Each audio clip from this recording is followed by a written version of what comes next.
What's up, guys? It's Sunday and I'm off to go get E85. I haven't done one of these vlogs in a while. Sorry about that.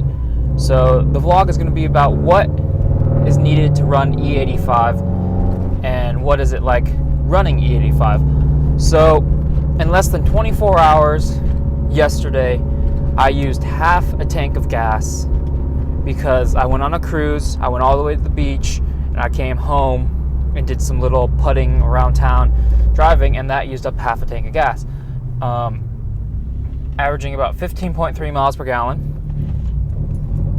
I mean, the cruise is very high-spirited, RPMs are really high, stuff like that, so of course I'm gonna burn through more E85 than normal, but we'll talk about going through E85 later. So for the 14s and below, what you're gonna need to run E85 is injectors of some sort. Go ahead. I have the Injector Dynamic 1300cc injectors. You're also going to need a fuel pump. I have the DoucheWorks DW65C. You're going to need also a Pro Tune. So those are basically the three things that you need: injectors, fuel pump, and a Pro Tune. Now, I'd also recommend an electronic boost controlled solenoid or a 3-port, whatever you want to call it, because it's going to allow the tuners to help with your boost control, stuff like that. And then another thing I recommend is also changing off your bypass valve, blow-off valve, because that will allow boost to hold better at the high RPMs and stuff like that. All right, the 3-port, the boost solenoid, and the blow-off valve, bypass valve will need to be changed down the road if you're looking for higher numbers, but is not necessary. So in total, you're looking at 5 things if you really want to do the safe route, something like that. Pro Tunes, they can range. Now, if you just go straight E85 tune, it's going to be less than if you go E85 tune and a 91 octane tune. So that's also something to consider. But then there's also the option to do the Cobb Flex Fuel, which I don't have, which is where it mixes the E85 and 91 octane together, so you can just pour it in no matter what. Those kits run $800, I believe, alone, without the tune, installation, stuff like that. So obviously, if you buy the Flex Fuel kit, it's going to cost you a lot of money. Like I said, the 14s and below, you're going to need the injectors and the fuel pump. Correct me if I'm wrong, but I believe the 15 and 16s, you already have your injectors that you need for E85. I think all you need to do is change out the fuel pump. But once again, correct me if I'm wrong, any 15, 16-year guys out there. I mean, it's probably recommended to change injectors and fuel pump, but I don't think it's 100% necessary. White Wing, since you're on E85, let me know. But now we're going to talk about the why E85. Well, 1, it burns cooler, so less combustion. 2, it's cleaner for the environment. And since we're all in this global warming stuff, anything that helps the environment, I'm all for it. And 3, it's much cheaper than regular gas. Now, I can fill up my 5-gallon tanks, 2 of them, so I get 10 gallons in total, and fill up an entire tank for less than it would cost to fill up my entire tank on 91 octane.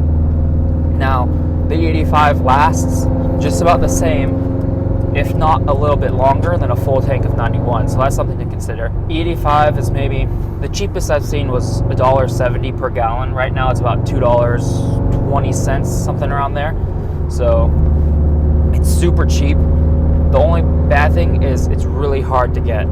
So around me, I'm going right now about 10-15 minutes away to my closest E85 station. Accessibility wise, E85 is very hard to find. If I'm going on a road trip, I need to either plan out my route to find an E85 station, or I need to pack E85 with me. And if there's no station around me, sometimes I won't be able to take my car. I'll have to take the girlfriend's or something like that. So that's one major hassle, and one reason people don't go E85 is because finding a station is a hassle. Now, if you have the Flex Fuel kit, I'm sure it would totally be no problem, because say you're really low on E85 and you need to fill up, you just pull over to a 91 station and the ECU and the Flex Fuel kit does it for you and changes it out. You don't have to worry. I don't have a 91 octane map, so I'm straight E85 only, which means if I get lost or I run out of E85, I'm fucked. I'll have to call like David Mudrick or White Wing or someone to come bring me some E85 because I'll be stranded. The pros outweigh the cons. You get an insane amount of horsepower and torque increase of E85. I believe on 91 octane I was like 280 torque, 280 horse, maybe like 300 torque. And switching to E85, I went to 335 wheel horse and 388 torque. So the insane jump of power just from E85 is insane. That's why people go E85, is because of the insane amount of horsepower. You don't have to do a whole bunch of upgrades to obtain really good power and really good performance gains. The cons, like I said before, are it's hard to find E85, and it does runs out faster, but it's cheaper. So if you guys are thinking about going E85, I highly recommend it. It's totally worth it, but make sure there's an E85 station near you.